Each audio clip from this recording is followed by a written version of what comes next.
Vamos a buscar la palabra del Señor que se encuentra en Éxodo.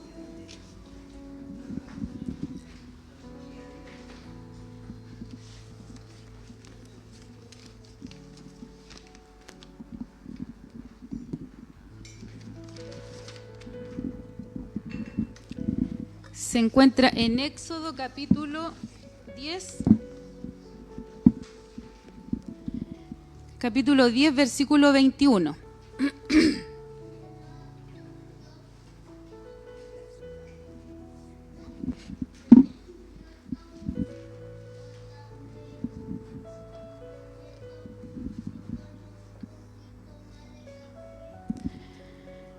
Vamos a leer algunos versículos. Tiene como título La plaga de tinieblas. Aprovechando que estamos estudiando el Antiguo Testamento, así que vamos a poner por obra lo que hemos aprendido. Amén. Vamos a leer unos 4 versículos. Amén. Si usted lo ha encontrado, se pone de pie. La plaga de Egipto. Dice así: Jehová dijo a Moisés: extiende tu mano hacia el cielo, para que haya tinieblas sobre la tierra de Egipto, tanto que cualquiera las palpe. El 22. Y extendió Moisés su mano hacia el cielo, y hubo densas tinieblas sobre toda la tierra de Egipto por 3 días. Ninguno vio a su prójimo, ni nadie se levantó de su lugar en 3 días. Mas todos los hijos de Israel tenían luz en sus habitaciones. Amén. Señor Jesús, le damos gracias porque su palabra ha sido leída, Padre eterno.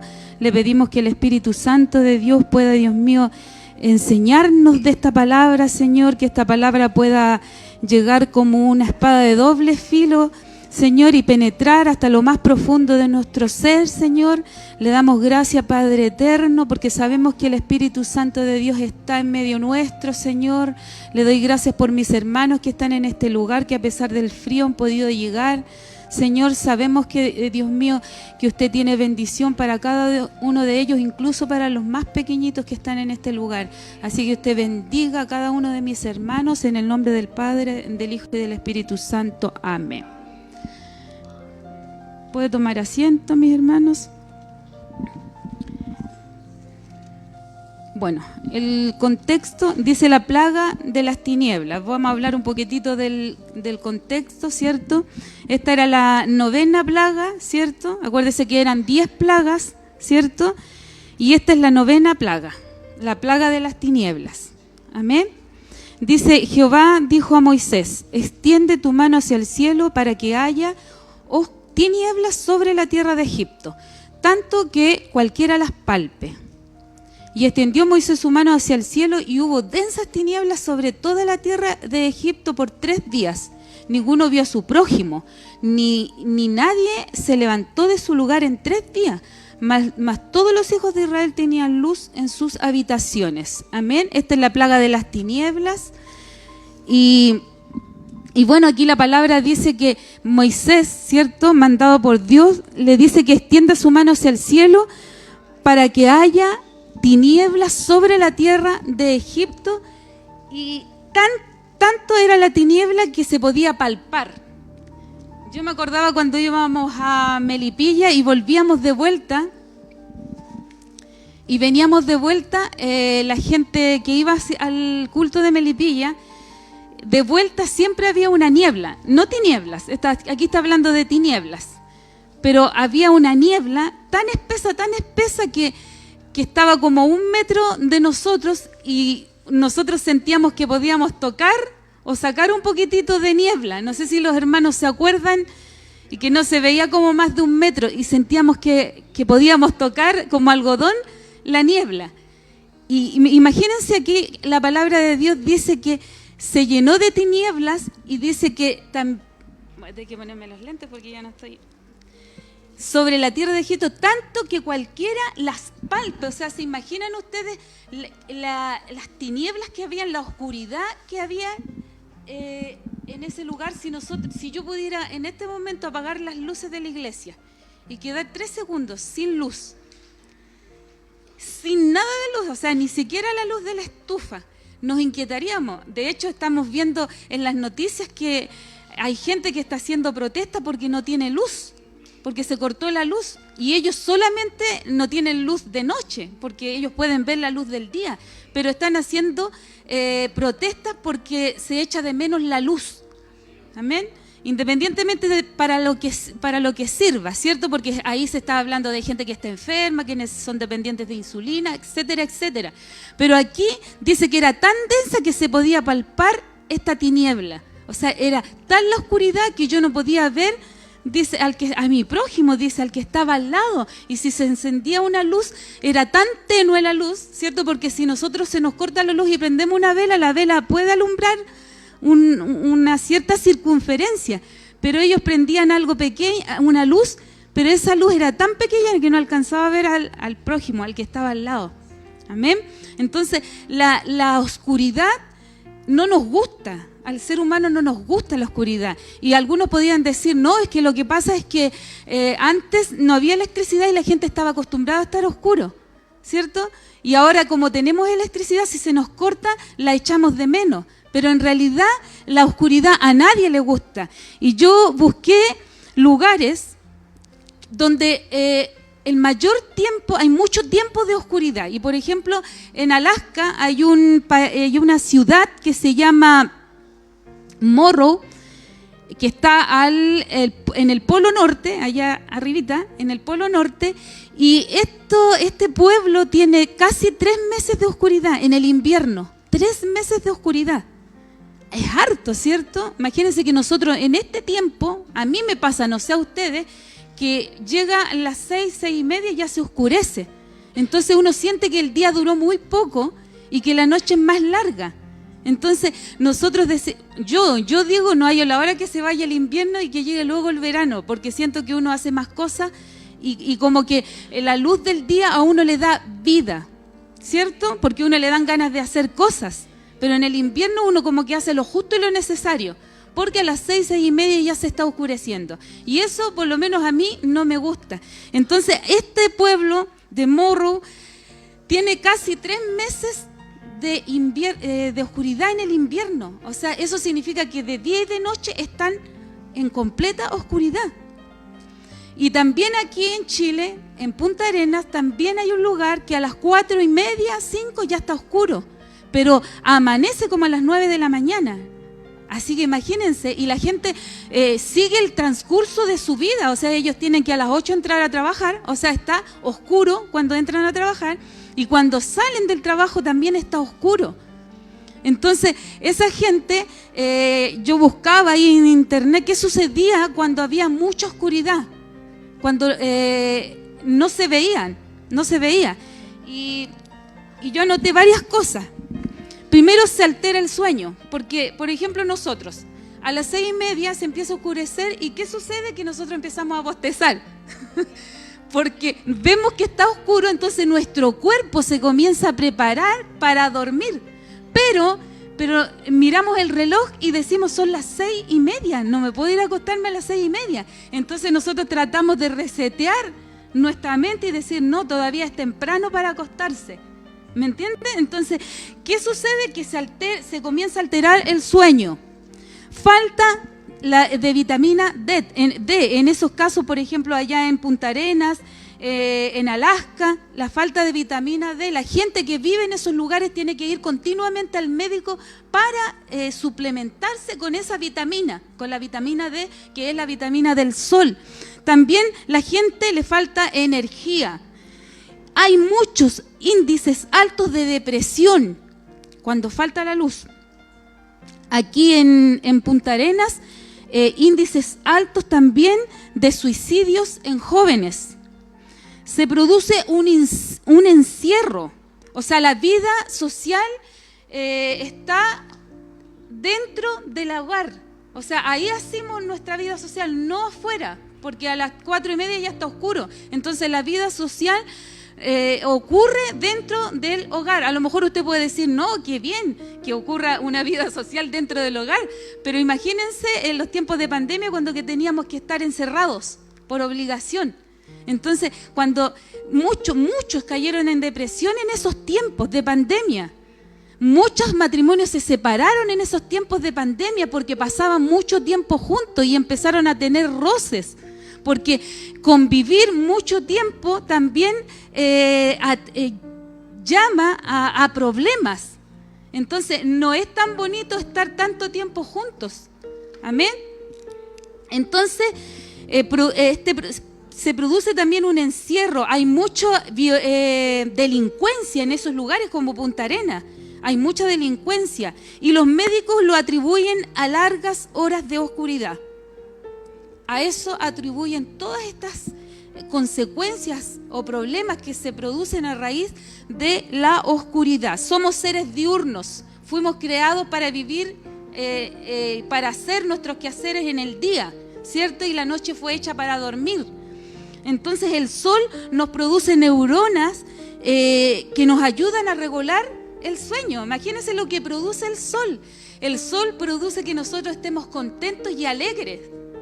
Por eso que en el invierno hay más gente que se suicida o que está con depresión, porque hay mucha oscuridad. Y siempre decimos que el invierno es triste, porque cuando no hay sol hay tristeza, cuando hay oscuridad hay tristeza. ¿Cierto? La oscuridad llama a la tristeza y, por ejemplo, especialmente este año, yo he encontrado que el invierno ha durado mucho tiempo porque empezó muy temprano a llover, mucho frío. Entonces, cuando ya llega a fines de agosto, nosotros ya estamos como desesperados, queremos que llegue septiembre para ya salir de como un encierro, por decirlo así, de cierta forma, y ver la luz del sol y poder salir y que el sol me dé energía y poder estar contento, porque uno le dan ganas de hacer.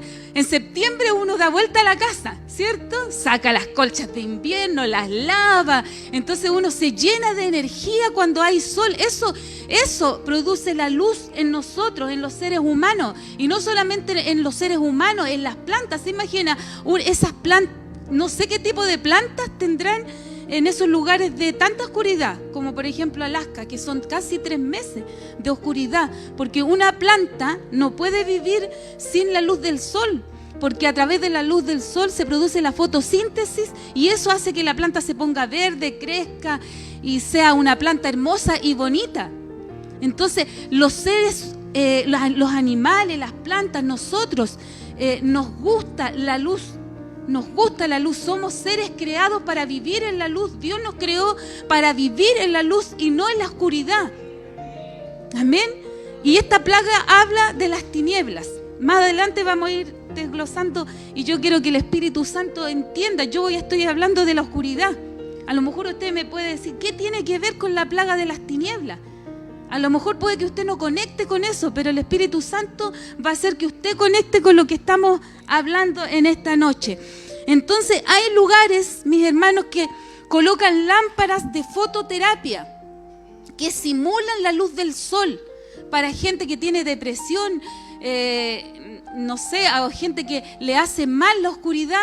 Como en esos lugares, tal vez a lo mejor en esos lugares, yo me imagino, no lo sé, yo me imagino que tienen a lo mejor gigantes, focos gigantes de fototerapia que alumbran y simulan la luz del sol. Y yo me imagino que aunque sea de noche, la gente trata de pensar o mirar o regirse por un reloj. Son las 2 de la tarde, me toca almorzar. O son las 1 de la tarde, me toca almorzar. Aunque esté oscuro, pero tratan de en su mente pensar que es la hora de almuerzo.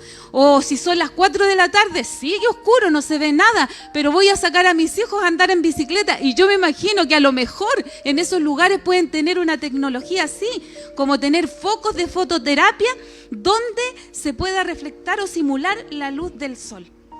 Amén, para que esa gente no se enferme. Amén.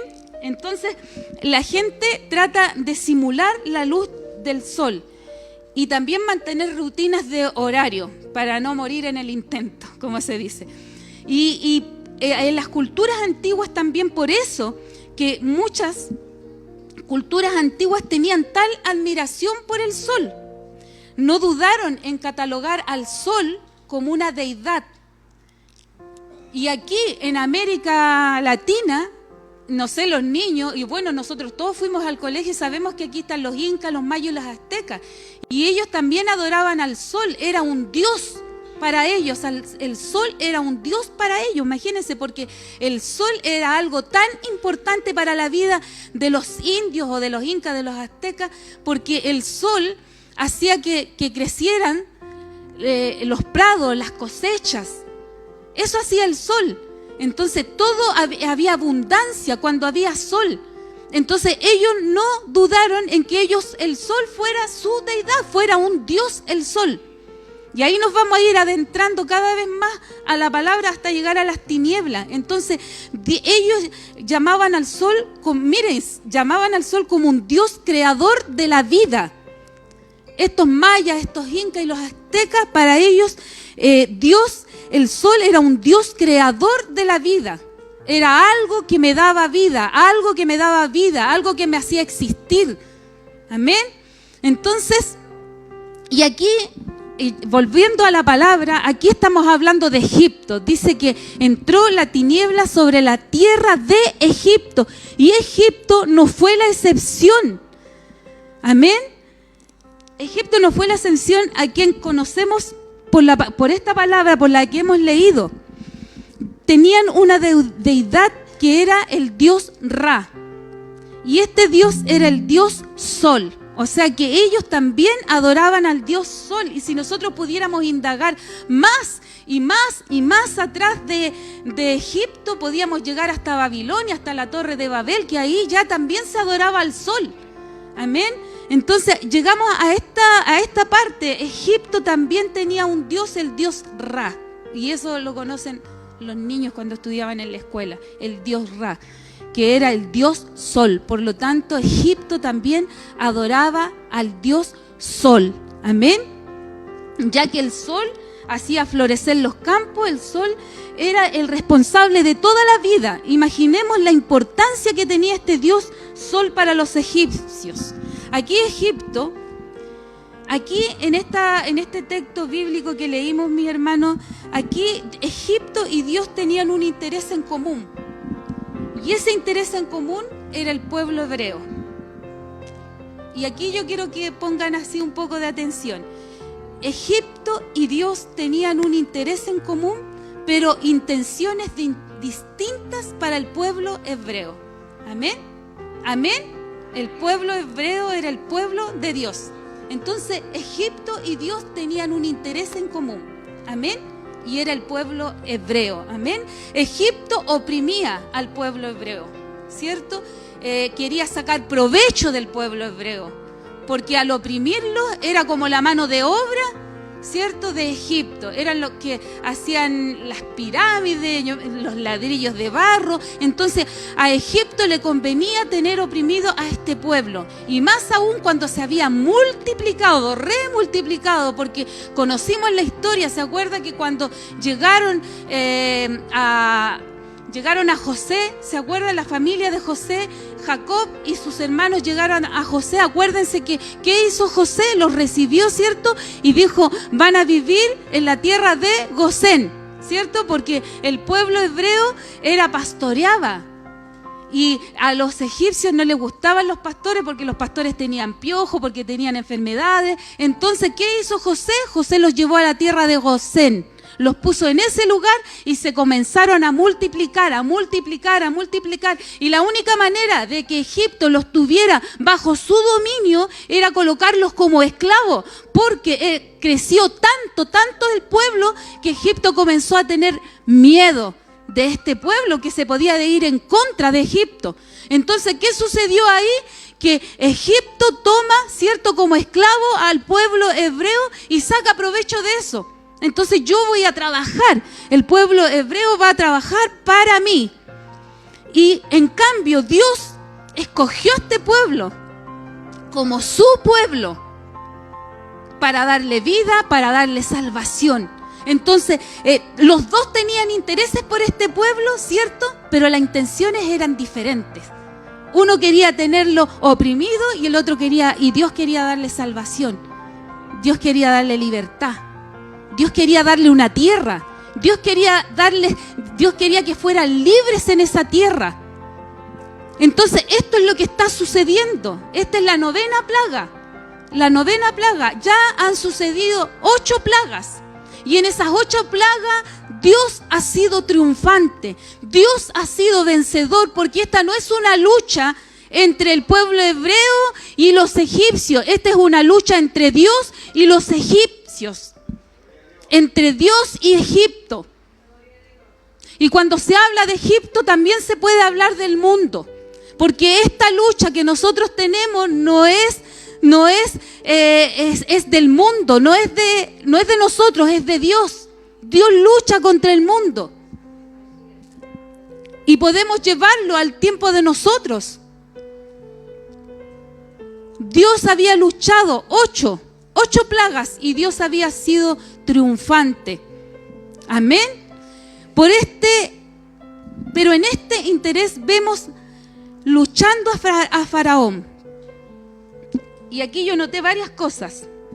Por un lado tenemos a Egipto, con un panteón o una galería, ¿cierto?, de dioses. Porque las que hemos estudiado sabemos que las plagas son dioses a los cuales ellos servían, a los cuales servían el Egipto. Entonces aquí tenemos a Egipto con una galería, ¿cierto?, o con un panteón de dioses, donde el sol era el más grande de estos dioses, porque el sol estaba sobre estos dioses. Amén. Entonces, como esta era una lucha entre Dios y Egipto, o entre Dios y los dioses de Egipto, esta 9ª plaga no iba a ser la excepción. Amén. Entonces este pueblo Egipto lleno de dioses, y al frente con el dios Ra, el dios del sol, como principal, era un pueblo fuerte, dice la palabra. Tal vez en esa época la potencia del mundo. Era un pueblo orgulloso, guiado por un rey más orgulloso, que decía ser el mismo hijo del dios del sol, el mismo hijo de Ra. Él se creía un dios, y los entendidos en la palabra decían que todas las esfinges que hizo este rey, este faraón, le ponía yo soy. A todas las esfinges y monumentos que hacía le ponía yo soy. Por eso que cuando Moisés fue a donde Faraón y le dijo: Señor, si me pregunta quién soy, ¿qué le digo? ¿Quién me manda? Y el Señor le dice: dile que te manda el yo soy. ¿Por qué? Porque el Señor quería bajar al Faraón, bajarlo hasta lo sumo, porque él se creía Dios. Entonces Dios le dice a Moisés: anda y dile que te mandó el yo soy. Tenemos a un faraón orgulloso, que se cree Dios, que se cree hijo del Dios del sol. Pero también tenemos a un Dios poderoso, a un Dios Elión, que es el Dios altísimo, que dice la palabra del Señor que es el Dios altísimo. Eso significa que está por sobre de todos esos dioses. Y Él se deja sentir que Él es el Dios altísimo, el Dios poderoso, el Dios de la fuerza, por sobre esos dioses. Bendito sea el nombre del Señor. A veces nos cuesta entender que Dios es el Dios altísimo, que no hay nada sobre Él, que no hay un Dios sol, que no hay un Dios Ra, que no hay un Dios de las moscas, de las ranas. Él es el Dios altísimo, y por eso que en ese tiempo se convirtió en un Dios territorial, porque dijo: yo soy el Dios de este pueblo hebreo, el cual yo escogí. Un Dios territorial. Yo soy el Dios de este pueblo y estoy allá arriba de todos los otros dioses. Bendito sea el nombre del Señor. Y que más adelante se convirtió en un Dios universal. Cuando Cristo vino, se convirtió en un Dios universal para todos. Y así pudimos ir viendo, porque estamos viendo también los nombres de Dios. Y tienen algo en particular cada uno de ellos. Y Elión es uno, el Dios altísimo, el Dios de los hebreos. Yo soy el Dios de los hebreos. Un pueblo afligido por otro lado, que es el pueblo hebreo, triste, abatido, menoscabado, pero a favor de ellos el único y grande y gran Dios que estaba sobre el Dios del sol. Y eso era lo que quería Dios que entendiera este faraón. Y tal vez, y yo me acordaba cuando estudiaba esto, me acordaba mientras estudiábamos la palabra y hablábamos sobre las plagas que el Señor decía, y Dios endureció el corazón de Faraón. Y en la otra plaga, y Dios endureció el corazón de Faraón.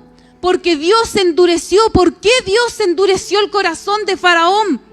Porque quería mostrarle a ellos y a los egipcios, cierto, que Él era el Dios altísimo que estaba por sobre todos esos dioses.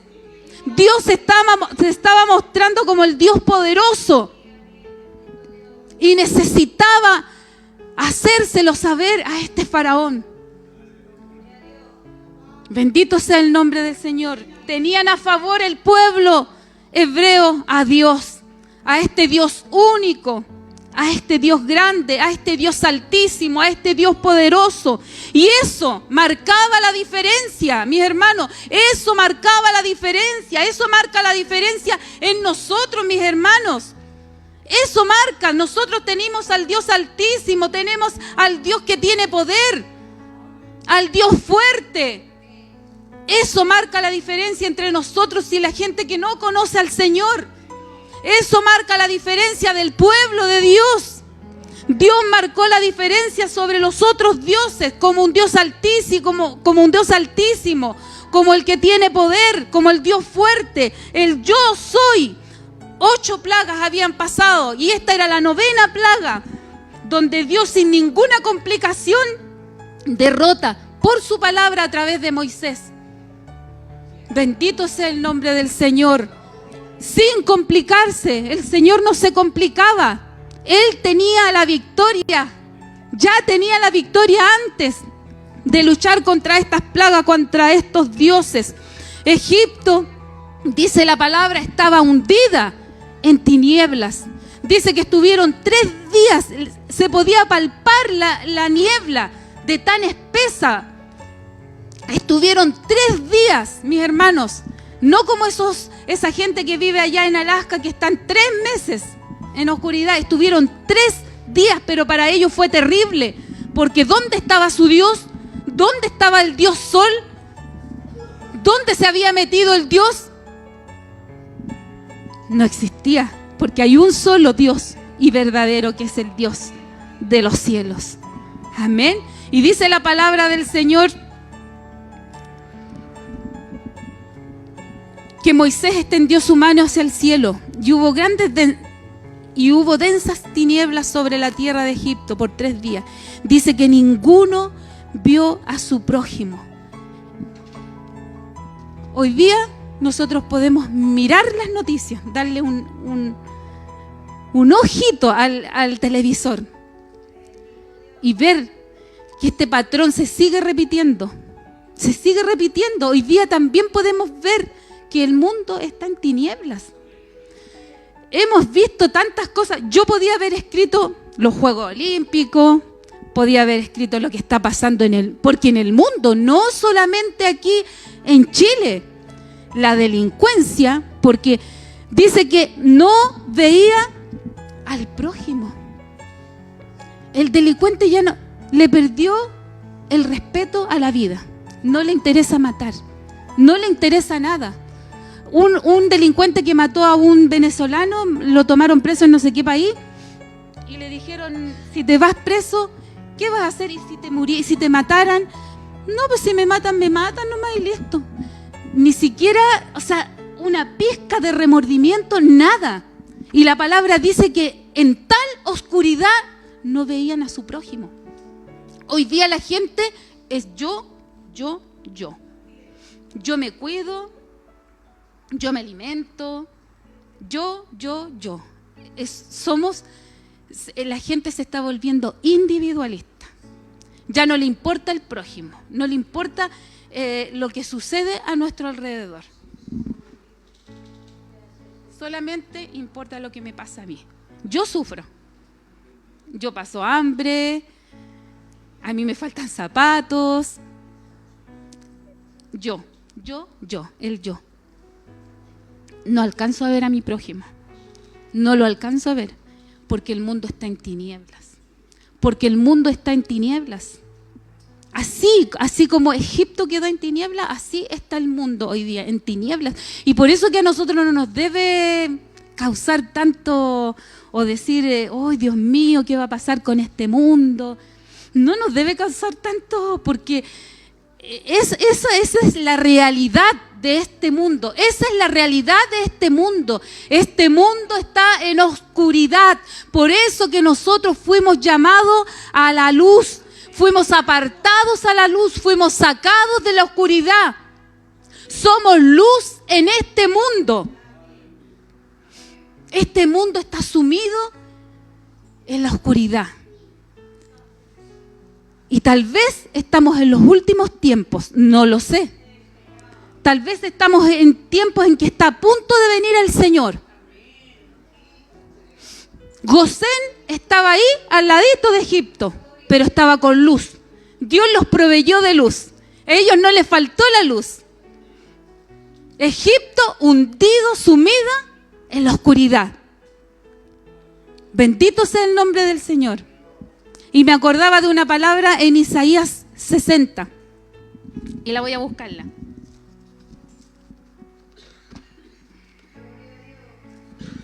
Me acordaba de una palabra en Isaías 60. Una profecía que da el profeta Isaías. Dice: levántate y resplandece, porque ha venido tu luz y la gloria de Jehová ha nacido sobre ti. Aunque esta es una profecía, ¿cierto?, para Jerusalén, la palabra de Dios siempre está vigente en todo tiempo.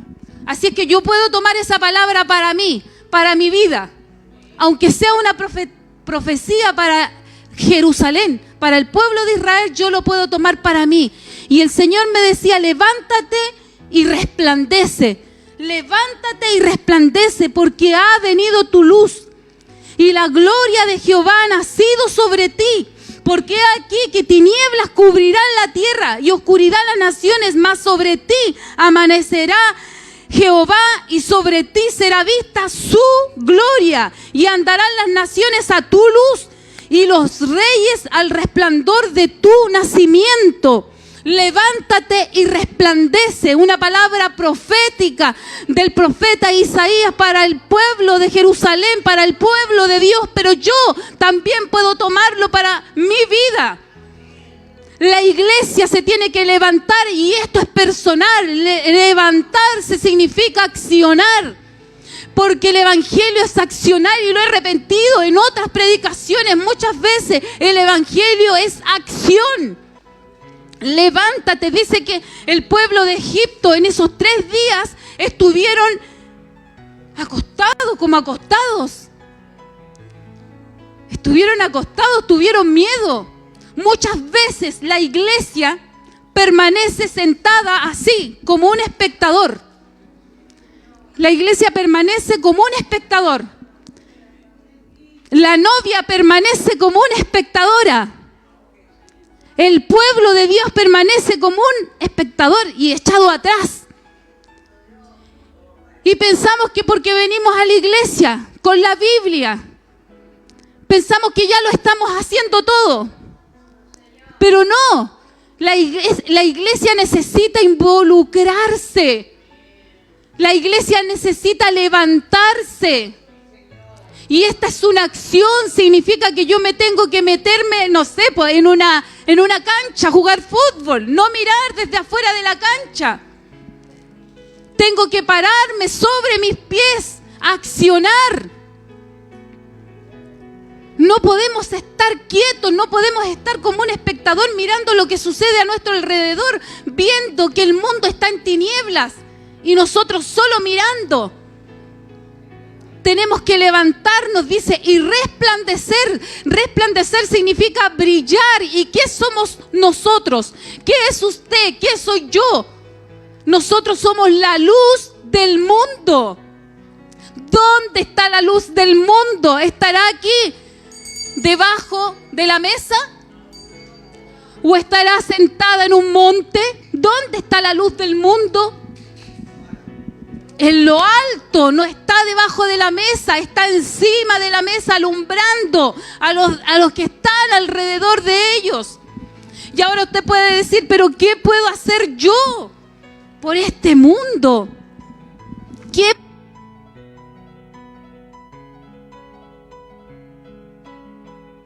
por este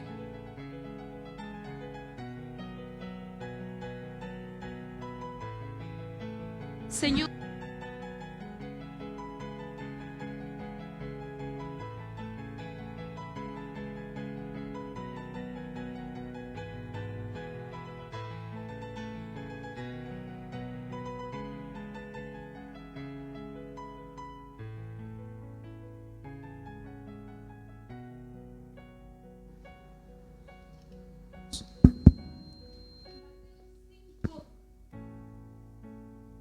Mateo 5:14 dice, la luz del mundo, vosotros sois la luz del mundo. Una ciudad asentada sobre un monte no se puede esconder, ni se enciende una luz y se pone debajo del almud, sino que sobre el candelero y alumbra a todos los que están en casa. Así alumbre vuestra luz delante de los hombres, para que vean vuestras buenas obras y así glorifiquen a vuestro Padre que está en los cielos, para que vean vuestras buenas obras, el testimonio de cada uno de nosotros. Eso es lo que nosotros tenemos que mostrar al mundo, el testimonio, mi testimonio, donde quiera que vamos, cosa que los demás glorifiquen a Dios por el testimonio suyo. No es difícil ser la luz del mundo. Ser la novia significa buscar la santidad. Eso es lo que somos. Somos la novia de Cristo. Y buscamos la santidad de Dios. No, ya no se habla en las iglesias sobre la santidad de Dios. La santidad de Dios está pasada de moda. Yo ya no busco la santidad de Dios. Pero el Señor me dice que levántate y resplandece, y para poder levantar y brillar tengo que ser una novia en santidad, sin mancha, sin arruga, para que afuera puedan ver mi testimonio y puedan glorificar a Dios y puedan llegar a Dios, porque van a saber que ahí hay luz, que van a poder salir de la oscuridad del mundo, que no los deja ver al prójimo. Porque así está el mundo, mis hermanos. No ven al prójimo. Son indolentes, ya no le tienen valor, perdieron el valor a la vida. Uno asesina al otro y el otro asesina al otro.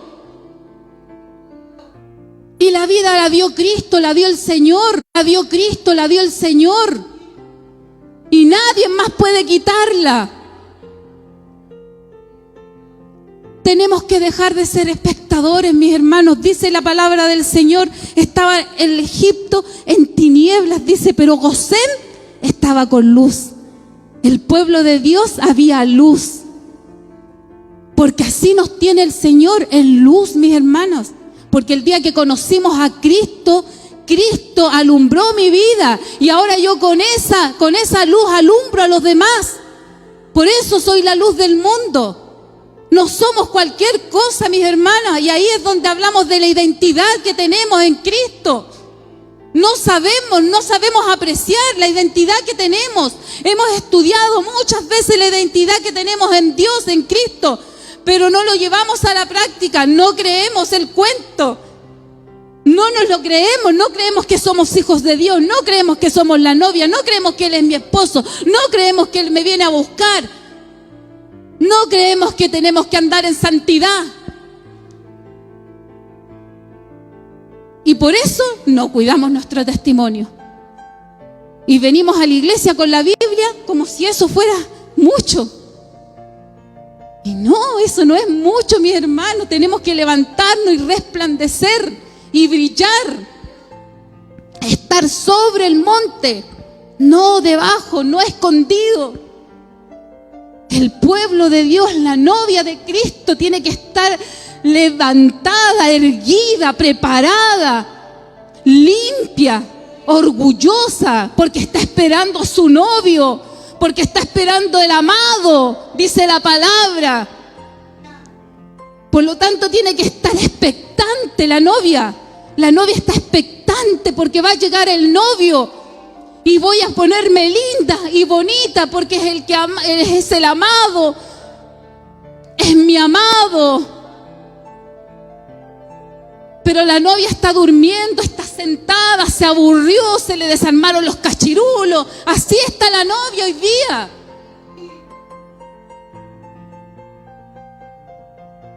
Y no importa la cantidad de gente, si viene gente o no viene gente, porque esto es personal. Porque Dios me llamó a mí a servirle, me llamó a mí a ser la novia, me llamó a mí a ser su pueblo. Y si el otro no viene y no se da cuenta de que es la novia, de que es el pueblo de Dios, es su problema. Pero yo voy a esperar a mi amado. Pero yo voy a estar preparada. Bendito sea el nombre del Señor. Y cuesta, mis hermanos, cuesta, porque este mundo, vemos desde afuera este mundo lleno de tinieblas, pero este mundo nos atrae, nos lleva, nos atrapa. Y podíamos nombrar, y yo no voy a nombrar nada. ¿Sabe por qué? Para que no se sienta identificado con nada. No voy a nombrar qué cosas nos atraen del mundo. Pero usted en su corazón, el Espíritu Santo empieza a darle, y usted sabe qué es lo que le atrae del mundo, qué es lo que le aleja de Dios, qué es la que le mancha el vestido. Cada uno sabe, y Dios.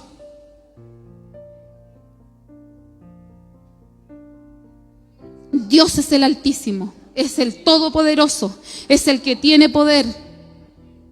Está sobre todos esos dioses, y eso era lo que Dios quería enseñarle. Por eso que después muere el primogénito, porque ahí estaba dándole al propio faraón, al que se creía el Dios más grande, el yo soy.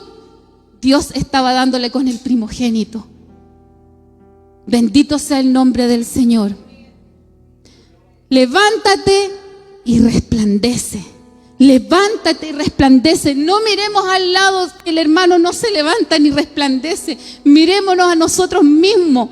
Me voy a levantar, voy a hacer una luz donde vaya, en el colegio, en el trabajo, donde sea. Voy a hacer la luz de este mundo.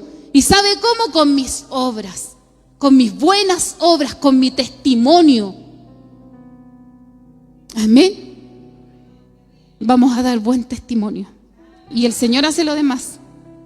El Señor es el que trae los obreros. Yo una vez predicó hace mucho tiempo, porque también me angustiaba esto. Y el Señor me dijo que la palabra, que no teníamos que preocuparnos, porque Él era el que traía. Nosotros solamente tenemos que dar buen testimonio. Y el Señor trae. Y si el Señor no ha traído, es por algo. Es por algo. Y eso es lo que nosotros tenemos que pensar, porque muchas veces nosotros como cristianos entramos en una oscuridad y nos desesperamos. Entramos en una oscuridad pensando y desesperándonos porque queremos hacer el papel de Dios. Somos la novia, somos los hijos, no somos Dios. Él es el que lo sabe todo. Y Él sabe cuándo van a llegar y si no van a llegar. Y si viene el Señor y estamos nosotros, los vamos, po. Y listo. Eso es todo. Que Dios les bendiga en esta noche, mis hermanos. Póngase de pie. Te invitamos a partir